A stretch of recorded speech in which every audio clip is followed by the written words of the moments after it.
1517년 10월 31일에 수도사 마틴 루터가 비텐베르그 대학교 교회 정문에 95개조의 반박문을 게시합니다. 이 사건이 훗날 종교개혁의 거대한 분수령이 되는데요. 교회는 이 역사적인 사건을 기념하기 위해서 10월 넷째 주일을 종교개혁주일로 정하고 지키면서 교회는 끊임없이 갱신되어야 한다라는 이 종교개혁의 정신을 되새기곤 합니다. 마틴 루터의 신학에서 가장 중요한 주제는 잘 알고 계시는 것처럼 소위 이신칭의, 이신득의라고 합니다. 이거 풀어 설명하면 믿음으로 말미암은 의, 믿음으로 얻는 구원, 이렇게 설명할 수 있을 텐데 17절 말씀에 보면 본문은 아니지만 핵심적인 성경적 근거를 기록해 놓고 있습니다. 복음에는 하나님의 의가 나타나서 믿음으로 믿음에 이르게 하나니 기록된 바 오직 의인은 믿음으로 말미암아 살리라 함과 같으니라. 여기서 믿음으로 믿음에 이른다라는 말은 우리가 믿음에 이르게 된 것은 오직 하나님의 신실하심과 그분의 은혜 때문이라는 의미입니다. 즉 인간의 어떤 공로나 또 업적이나 어떤 행위를 통해서 구원을 받을 수 있는 것이 아니라는 겁니다. 그렇다면 인간은 왜 오직 하나님의 신실하심과 그분의 은혜를 통해서만 구원받을 수 있는가? 구원은 왜 하나님의 선물일 수밖에 없는가? 이런 질문이 따라오게 되는데 사도 바울은 오늘 본문을 통해서 적어도 구원에 있어서만큼은 구제불능이라고 볼 수 있는 인간의 상태와 실체를 폭로하면서 왜 은혜일 수밖에 없는가? 왜 구원은 선물로 주어질 수밖에 없는가라는 질문에 대해서 대답을 하고 있습니다. 18절 말씀에 의하면 인간의 죄악을 모든 경건하지 않음과 불의라고 규정합니다. 여기서 경건하지 않음은 인간의 내면적인 죄를 의미하고요. 불의라고 하는 것은 인간의 외적인 행동으로 짓는 죄를 의미합니다. 자, 이 순서, 기록된 순서를 보시면 어떻게 해석할 수 있냐면 경건하지 않음이라는 그 뿌리 때문에, 내면의 죄 때문에 불의라는 온갖 죄악된 행위들이 발생한다는 것이 바로 사도 바울의 생각입니다. 그렇다면 이 경건하지 않음, 즉 인간의 내면에서 일어나는 죄는 무엇인가? 인간의 내면에서는 어떤 죄가 일어나고 있는가? 사도 바울은 19절부터 그것에 대해서 구체적으로 설명합니다. 하나는 하나님을 알만한 것이 세상 사람들 속에 분명히 보였지만 그들이 하나님을 외면하거나 거부했다고 말씀하고 있습니다. 자, 외부적으로는 하나님께서 창조하신 이 온 우주 만물 속에 하나님의 영원하신 능력과 신성이 깃들어 있습니다. 하나님은 모든 피조물을 통해서 자신을 드러내고 계시죠. 그래서 이미 예수 믿은 우리는 아름다운 자연 만물을 접할 때 주 하나님 지으신 모든 세계라는 찬양이 절로 나옵니다. 하나님이 거기에 드러나 있음을 우리는 너무나 신비하게 깨닫곤 합니다. 또한 인간의 내부, 우리 마음속에는 하나님을 인식할 수 있는 그 무언가가 존재하고 있답니다. 또 다른 종교개혁가인 장 칼뱅은 모든 인간에게는 디비니타시스 센숨이라고 표현하는데 이게 뭐냐면 신적인 존재를 알아보는 영적인 센스, 영적인 지각이 우리 안에 있다고 주장합니다. 그러나 인간은요, 의도적으로 하나님을 외면하고 거부하면서 마땅히 하나님이 있어야 될 우리의 마음 중심에 하나님을 외면하고 자기 자신을 혹은 다른 우상들을 마음 중심에 놓는다는 겁니다. 즉 인간의 죄악에 대한 책임은 전적으로 누구에게 있다? 인간에게 있다. 인간의 죄악에 대한 책임은 하나님에게 있는 것이 아니다. 하나님은 알만한 것들을 분명히 보여주셨고 인간의 마음속에 하나님을 지각할 수 있는 영적인 센스를 주셨음에도 불구하고 인간은 의도적으로 하나님을 외면한다는 거예요. 그게 이 세상의 현실입니다. 두 번째로 21절 이하에 보면 조금 다른 표현이 등장하는데 하나님을 알되 하나님을 영화롭게도 아니하며 감사하지도 아니하고 오히려 그 생각이 허망하여지며 미련한 마음이 어두워졌나니 스스로 지혜 있다 하나 어리석게 되어 썩어지지 아니하는 하나님의 영광을 썩어질 사람과 새와 짐승과 기어다니는 동물 모양의 우상으로 바꾸었느니라 라고 말씀하고 있습니다. 자, 이러한 예가 성경에 있는데요. 하나님을 알되 하나님의 영광을 추구하지 않았던 많은 이야기들이 성경에 있는데 그 중에 하나를 꼽으라면 출애굽기 32장에 보면 모세가 하나님을 만나기 위해서 시내산으로 올라가는 장면이 있지 않습니까? 그런데 거기서 오랫동안 머뭅니다. 약 40일 동안 머물게 되는데 그때 밑에 있던 이스라엘 백성들이 불안한 나머지 어떤 일을 저질렀습니까? 분명히 하나님을 알고 있었죠. 하나님을 알고 있었던 그들은 아론을 충동질해서 금송아지 형상 하나를 만들어 놓고 그것이 이집트에서 우리를 구원한 신이다. 이렇게 이야기합니다. 그리고 종교 축제를 벌이면서 급기야 나중에는 음란하게 이방인들처럼 성적인 죄악, 성적인 파티를 벌입니다. 엄청난 타락이죠. 자, 이런 행위들도 역시 하나님을 알되 하나님을 영화롭게 하지 않는 여러 가지 예 중에 하나인데 이건 역시 하나님을 마음의 중심에서 밀어낸 결과입니다. 그들은 하나님을 알면서도 하나님께 영광을 돌리지 않았어요. 감사하지 않고 끊임없이 불평했습니다. 광야의 이스라엘 백성들을 한번 생각해 보십시오. 그리고 그 생각이 허망하여져서 우상 숭배자로 전락하고 말았습니다. 안타까운 것은요, 지금도 교회 안에서 이와 비슷한 죄가 교묘하게 일어나고 있다는 사실입니다. 마치 하나님의 축복이 물질인 것처럼, 마치 하나님의 축복이 세상적인 성공인 것처럼 자극하면서 하나님을 섬기지 않고 하나님을 이용해서 인간의 욕망을 추구하는 현상이 지금도 교회 안에서 벌어지고 있고 교회를 오염시키고 있습니다. 이렇게 의도적으로 하나님을 거부하고 외면하며 하나님의 영광을 추구하지 않고 마음 중심에서 하나님을 밀어낸 상태, 이것이 바로 경건하지 않음입니다. 여기서 우리는 성경이 말씀하고 있는 참된 경건이 무엇인지를 발견할 수 있습니다. 참된 경건이 뭐라고 생각하십니까? 우리가 사람을 보면서 어떤 성도님들을 보면서 저 사람 경건한 신자다라고 말하는 그 근거는 무엇입니까? 참된 경건은요, 마치 바리새인처럼 외적으로 드러난 여러 종교 행위, 그런 것들이 아닙니다. 오히려 참된 경건은 하나님을 내 마음의 정중앙에 모신 내적인 상태를 의미합니다. 거기서부터 모든 의로운 행동이 열매로 맺히게 되는 것이죠. 자, 그렇다면 우리는 질문해야 되겠죠? 나는 과연 진짜 경건한 사람인가? 디모데후서 3장에 보면 사도 바울이 마지막 시대가 되면 여러 가지 증상이 나타나는데 그 중에 하나가 뭐예요? 경건의 모양은 있지만 경건의 능력은 부인한다.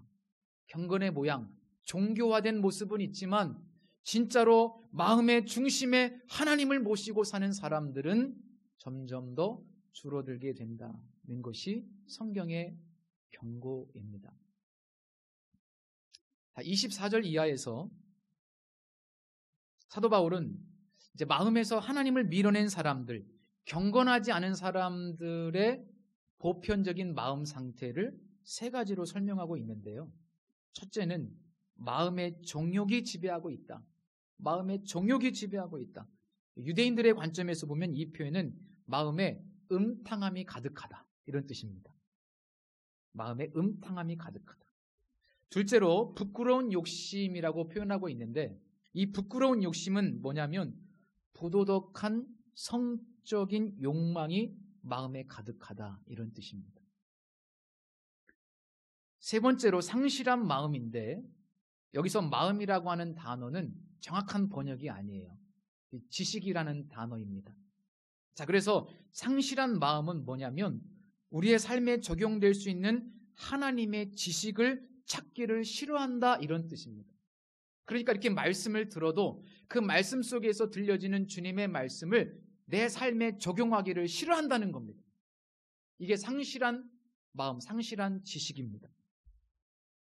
그런데 이런 세 가지 마음 상태는 하나님을 마음 중심에 두지 않은 결과 인간이 받은 형벌과 심판이라고 사도 바울이 말씀하고 있습니다. 그러한 표현이 뭐냐면 이 세 가지 마음 상태의 꼬리표처럼 따라오는 표현이 있는데 내버려 두심이라는 표현입니다. 내버려 두심. 이 세 가지 마음 상태 뒤에는 오늘 성경에 보면 내버려 두사, 내버려 두셨으니, 내버려 두사, 계속해서 이 내버려 두셨다는 표현이 반복되고 있습니다. 하나님께서 어떤 사람을 그냥 내버려 두신다는 것은요, 굉장히 무서운 형벌이자 심판입니다. 차라리 징계가 있고 연단이 있는 것이 훨씬 좋고 감사한 일입니다. 죄악을 저지르면서도 잘 먹고 잘 살아요. 심지어 그런 사람들이 또 굉장히 오래 살아요. 하나님께서 내버려 두시는 세상 사람들, 우리가 볼 때는 잘 사는 것처럼 보입니다. 절대로 그런 사람들 부러워해서는 안 됩니다. 또 철없이 하나님 절 좀 그냥 내버려 두세요, 그런 말은 하지 말아야 됩니다. 굉장히 무서운 말입니다. 유명한 무신론 철학자 잉거솔이라는 사람이 큰 광장에 청중들을 모아놓고 무신론 강연에 열을 올리고 있었습니다. 강연이 절정에 도달했을 때 그가 갑자기 자기의 시계를 막 풀면서 매우 흥분한 어조로 신에 대한 도전장을 내밀었습니다. 신이여, 내가 앞으로 당신에게 5분간 시간을 주겠어. 나는 5분 동안 당신을 저주할 것이요, 만약 당신이 살아있다면 나를 저주하고 나에게 형벌을 내리시오. 그리고요, 5분 동안 차마 입에 담을 수 없는 온갖 저주로 하나님을 모욕하는 발언을 했습니다.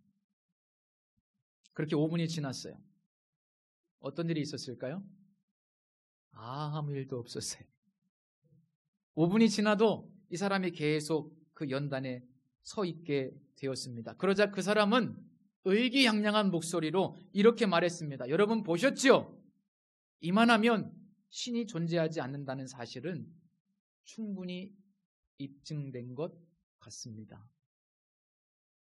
그런데 그 정막을 깨고 저 뒤편에 있던 노인 한 사람이 갑자기 앞으로 다가갑니다.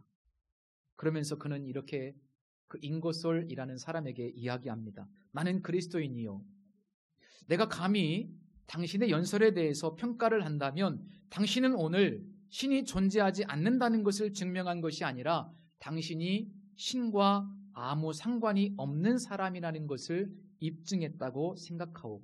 왜냐하면 내 경험에 의하면 나의 하나님은 내가 그분을 거스를 때 나를 책망하시고 때로는 나를 징계하셨소. 나는 그대로 내버려둘 수 없는 그분의 자녀이기 때문이요. 그런데 하나님은 당신에 대해서 침묵하셨소. 오늘 당신에 대한 신의 침묵은 당신이 버림받은 사람이라는 것을 충분히 입증하였소.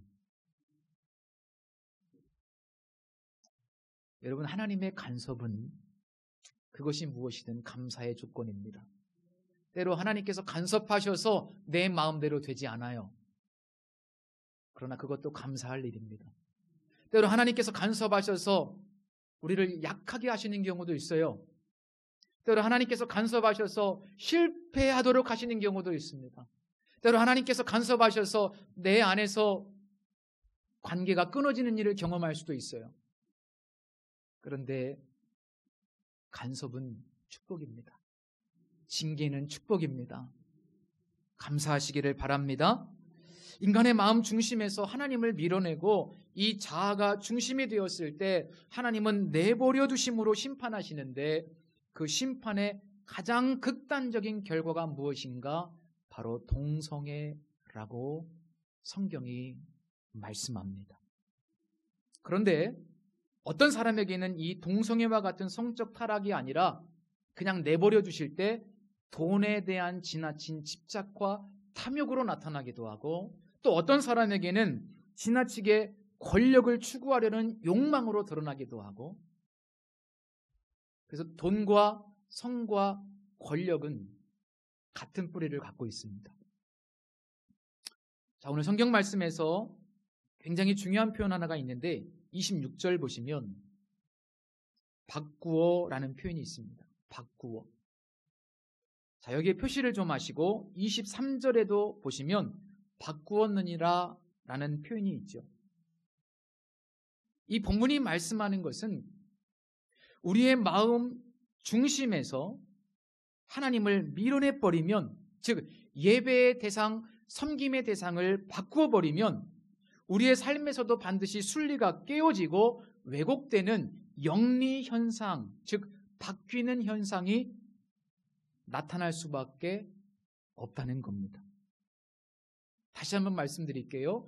영적인 질서가 무너지면 하나님의 영광을 추구하도록 허락하신 돈과 성과 권력이 타락한 인간의 욕망을 추구하는 수단으로 바뀐다는 겁니다. 이것이 바뀌면 바뀐다라는 표현의 의미입니다. 가장 극단적인 현상이 동성애인데요. 간음도 마찬가지예요. 이건 순리가 아니죠. 영리잖아요. 간통도 마찬가지입니다. 우리나라는 간통제도 폐지된 나라예요. 부부관계 외의 성적인 접촉도 법적으로 문제가 되지 않는 나라가 됐습니다. 완전히 바뀌어버렸어요. 순리가. 이런 모든 성적인 범죄에 다 적용될 수 있습니다. 왜냐하면 그 모든 것들이 정상적인 부부관계 안에서의 성질서를 바꾸어버린 것들이기 때문입니다. 바꿨기 때문에 이렇게 바뀐 겁니다.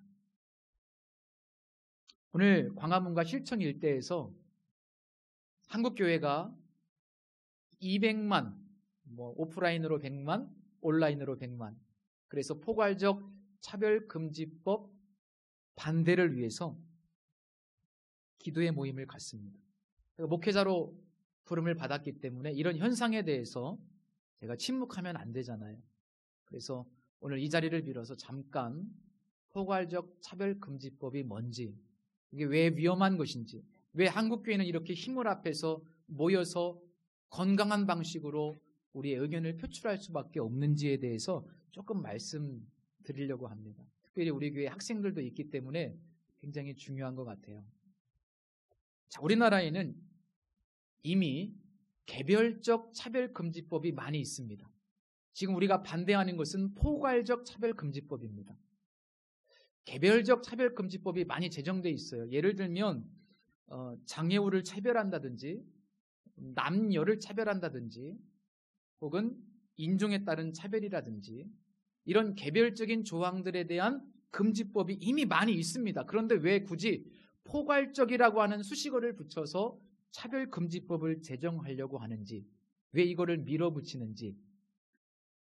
듣기에는 굉장히 좋은 표현이잖아요. 포괄적으로 차별을 금지한다. 그런데 그 안에는 굉장히 무서운 독소 조항과 사상적 배경이 들어있습니다. 이 포괄적 차별금지법 안에는 성적 지향을 차별하지 말자는 내용이 들어있는데, 이 성적 지향이라는 표현도 굉장히 위험한 표현이에요.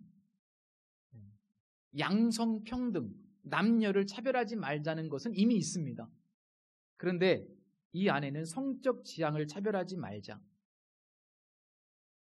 그 이면에는 굉장히 위험한 젠더 이데올로기가 들어 있습니다. 이 젠더라고 하는 말은 사회적 성을 뜻합니다. 성별을 의미하는 표현인데 이 사회적 성이라는 표현이 무서운 표현이에요.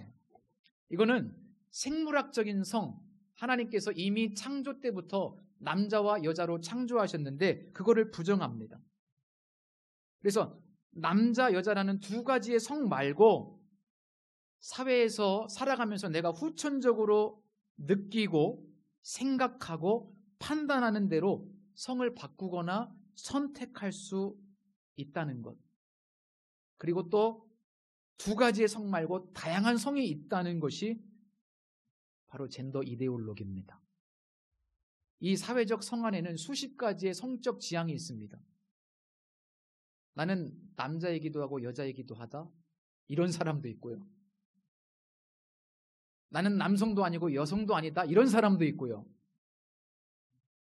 또 우리 학생들이 있기 때문에 제가 더 이상 말하기가 조금 애매해요. 이게 굉장히 무서운 표현입니다. 말도 안 되죠. 이게 상식적으로 말이 안 되잖아요. 그런데 말도 안 되는 일이 지금 일어나고 있고 이미 유럽, 미국, 캐나다, 호주 수많은 나라들, 우리 아시아권에도 세계 많은 나라들이 이 젠더 이데올로기에 완전히 점령을 당했습니다. 이 사회적 성이라는 표현은 매우 비성경적인 가치관인데요.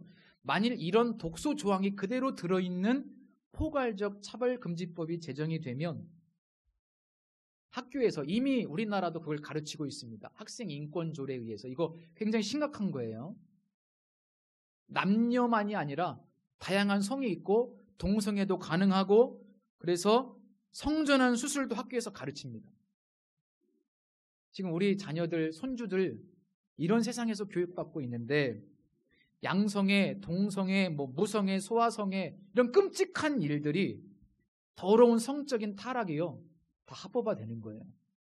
뭐라고 비판하면 차별금지법에 차별이라고 다 걸립니다. 지금 유럽 대부분의 나라에서 인권이라는 이름 안에 이런 교육이 어린아이들부터 진행되고 있는데 4살부터. 아이들이 지금 정체성이 없는데 이걸 4살부터 주입을 시킵니다. 우리나라에도 이 포괄적 차별금지법이 통과되면 그 내용 안에 3세부터 이런 성교육을 하게 되어 있습니다. 충격적이죠? 김용준 변호사가 쓴 우리 아이 꼭 지켜줄게라는 책에 있습니다. 이 책입니다. 이 내용에 대해서 아주 교과서적으로 세계에 있는 5,000개 이상의 연구소와 연구 결과들을 조사해서 이 변호사님인데 이 방대한 책을 저술했어요. 이분은 영국에서 변호사 공부하면서 포괄적 차별금지법이 통과된 영국의 실상을 보면서 너무나 충격을 받고 예수 믿는 사람이 소명의식을 느끼고 이거 한국이 이런 위험성이 지금 있고 아직은 제정되지 않았으니까 이걸 알려야 되겠다. 그래서 이분이 연구하고 연구 결과물을 가지고 2년 동안 자기의 생계를 포기하고 자기 연구소에 틀어박혀서 이 책을 쓴 거예요. 2권을. 이게 9월 달에 따끈따끈한 책입니다. 이 책 하나 보시면 이 포괄적 차별금지법이 어떤 것인지 교과서적으로 다 알 수 있어요. 그래서 추천합니다. 자녀들에게, 손주들에게 왜 이거 위험한지 지금 다 모르고 있거든요. 이걸 알려야 되기 때문에. 제가 이 책에 보니까 영국에서는 4살 때부터 인권 교육이 진행됐다고 했잖아요. 이게 인권이라는 이름으로 포장되어 있는데 심지어 4살짜리 아이가 성전환 수술을 받겠다고 해서 실제로 성전환 수술을 받은 아이가 있습니다. 어처구니 없죠. 그럼 부모님은 뭐 하고 있느냐? 부모님은 개입할 수 없습니다. 왜? 부모님이 개입하지 못하도록 막아버려요. 부모님이 개입하면 차별이에요. 이게 차별금지법에 걸리기 때문에 심지어 부모조차도 개입할 수가 없는 상황이 발생하는 겁니다. 유럽이나 미국, 캐나다, 호주 수많은 나라에서 이 차별금지법이 통과되어서 아이들이 다 망가지고 있고요. 청소년들이 다 망가지고 있는데 놀라지 마십시오. 지금 미국은 청소년, 우리 중고등학교 학생들 청소년 5명 중에 1명꼴로 동성애를 하고 있는 것으로 조사됐어요. 지금 미국은요, 큰일 났습니다. 이게 왜 그러냐면 4살 때 어린아이들부터 너는 여성이야, 너는 남성이야, 양성을 가르치지 않고 너는 여성도 될 수 있고 남성도 될 수 있고 성을 전환할 수 있고 이런 거를 막 가르치고 부모가 개입하지 못하게 하니까 동성애에 빠져버린 거예요. 5명 중에 1명이. 영국에서는요, 이 인권교육이 시작된 다음에 성전환을 원하는 아동입니다. 청소년도 아니고 아동이 무려 44배 폭증했습니다. 성전환을 하겠다고 아이들이 44% 증가한 게 아니고요, 44배. 이 인권교육이 진행된 후에 이게 지금 인권이라는 이름 아래 벌어지는 이 세상의 현실이에요. 이미 학교 다 무너졌어요. 우리 선생님 계시지만 아이들이 인권을 내 마음대로 사는 게 인권이라고 생각해요. 나는 임신할 권리가 있습니다. 막 이게 인권이라고 생각해요. 이게 지금 소위 진보적인 사람들을 통해서 일어나고 있는, 제가 어떤 진보냐 보수냐 이거를 제가 비판하는 게 아니고 그런 집단에서 일어나고 있는, 밀어붙이고 있는 인권의 교육이라는 말이에요. 굉장히 심각한 일 아닙니까? 그래서 지금 아동, 청소년 성병이라든지 에이즈가 굉장히 증가하고 있는데, 제가 이 책을 보니까 우리나라에서 지금 에이즈가 심각하게 증가하고 있습니다. 세계에서 가장 이 에이즈 증가가 수백 배로 증가하는 나라가 우리나라래요. 왜? 우리나라는 이걸 제대로 교육하지 않고 질병관리본부에서 에이즈의 원인을 공식적으로 홈페이지에 올려놓지 않는답니다. 다른 나라는 이미 다 올려놨어요. 왜 우리나라만 못 올려놓고 있느냐? 젠더 이데올로기를 갖고 있는 인권단체들이 이거를 막는 거예요. 동성애를 더 사람들이 비판할까 봐. 그러니까 우리나라 지금 굉장히 심각한 거예요. 동성애를 통해서 학생, 청소년들이 에이즈에 걸렸는데 이게 잠복 기간이 길면 7년이랍니다. 그러니까 자기가 에이즈에 걸렸는지도 모르고 살고 있는 학생들이 우리나라에 엄청 많다는 거예요. 지금 청년들이.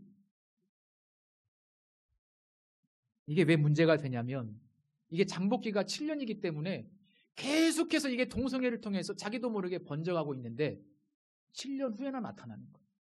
그래서 후천석 면역결핍증 에이즈에 걸린지도 모르고 사는 거예요. 그런데 우리나라는 지금 2단계인데 이게 2단계, 3단계로 넘어가면 이 청년들이 결혼하면 어떻게 될까요? 여자에게 옮기죠. 그 여자가 임신하고 자식을 낳으면 어떻게 될까요? 이게 유전될 확률이 30%입니다. 30%. 지금 아프리카 이런 데는 아이들이 태어나면서 에이즈에 다 걸려 태어나죠. 7단계, 6단계까지 간 거예요. 우리 청소년들 여기 있지만 정말 정신 바로 차려야 되고 우리가 정말 이 일을 위해서 기도해야 되고요. 성전환 수술을 해버리면 우울증과 정신질환에 쌓여가지고요. 실제로 성전환한 사람들 중에서 40%가 자살로 인생을 맞이해요. 10명 중에 4명은 자살해요. 정신적으로. 그게 아름다운 게 아니에요. 동성애가. 성전환이 그게 낭만적인 게 아니에요. 40%가 자살하고요. 그 나머지 사람들도 20년, 30년 수명이 단축되고요. 자연스럽게. 에이즈에 걸리면 면역체계가 파괴되는 것이기 때문에 각종 질병을 안고 일찍 죽습니다. 그런데 우리나라는 질병관리본부에서 이걸 홈페이지에 아직도 기대하지 않아요. 인권단체들의 압력 때문에. 제가 이 책을 보고 충격받은 것 중에 또 하나는 뭐냐면 에이즈에 걸리면 우리나라는 국가에서 다 치료를 해줘요. 심지어 매일 약을 먹어야 되거든요. 정확한 시간에 하루에 한 번씩 꼭 약을 먹어야 된대요. 약값 다 대주고요. 병원비 다 대주고요. 심지어 간병인까지도 국가에서 다 돈을 지불합니다. 이게 지금 1,000억대가 넘어가요. 우리나라가. 우리 세금으로 다 이게 되는 거예요. 억울하지 않습니까?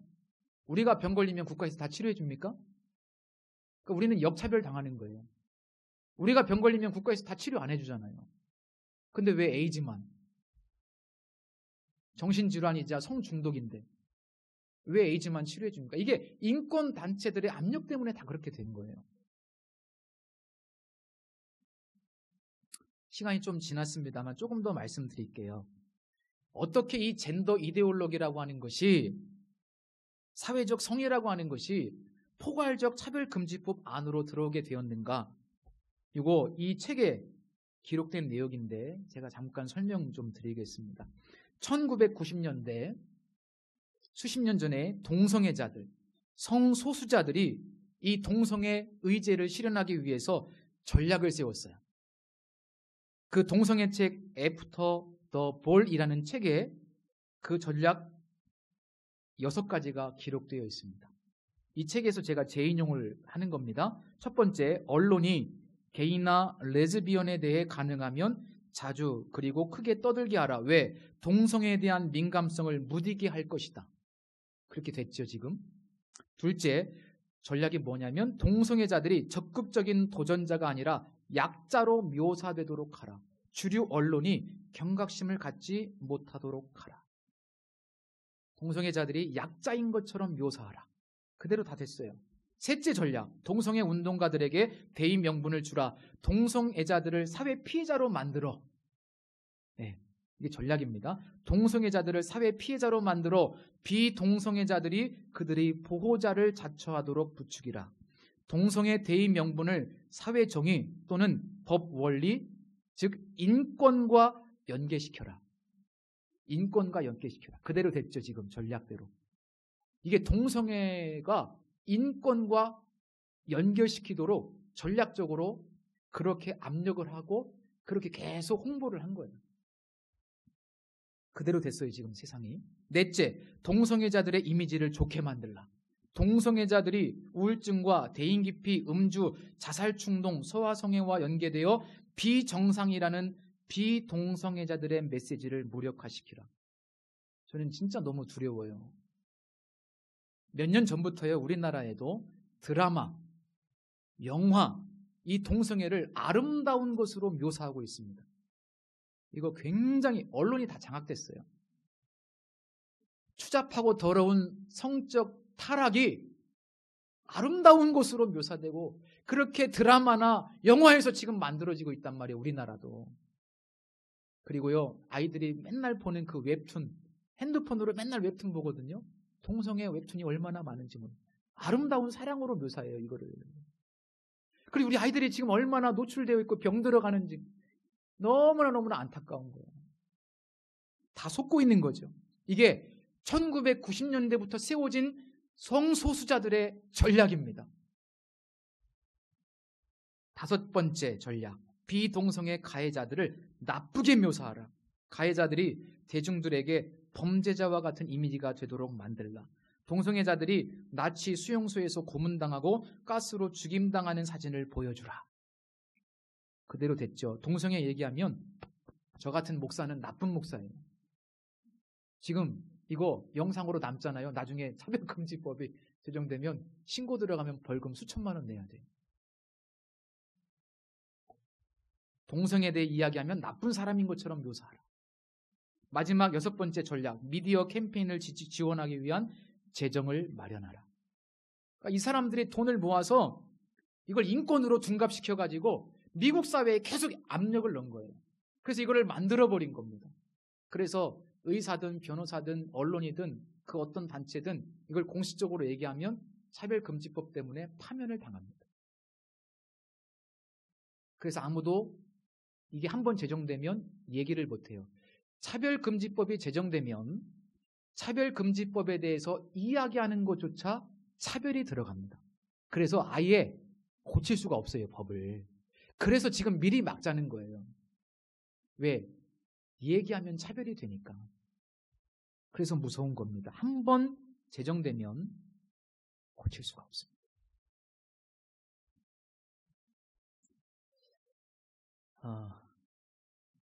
오히려 그분들에게 인권은 잘 치료하고, 그죠?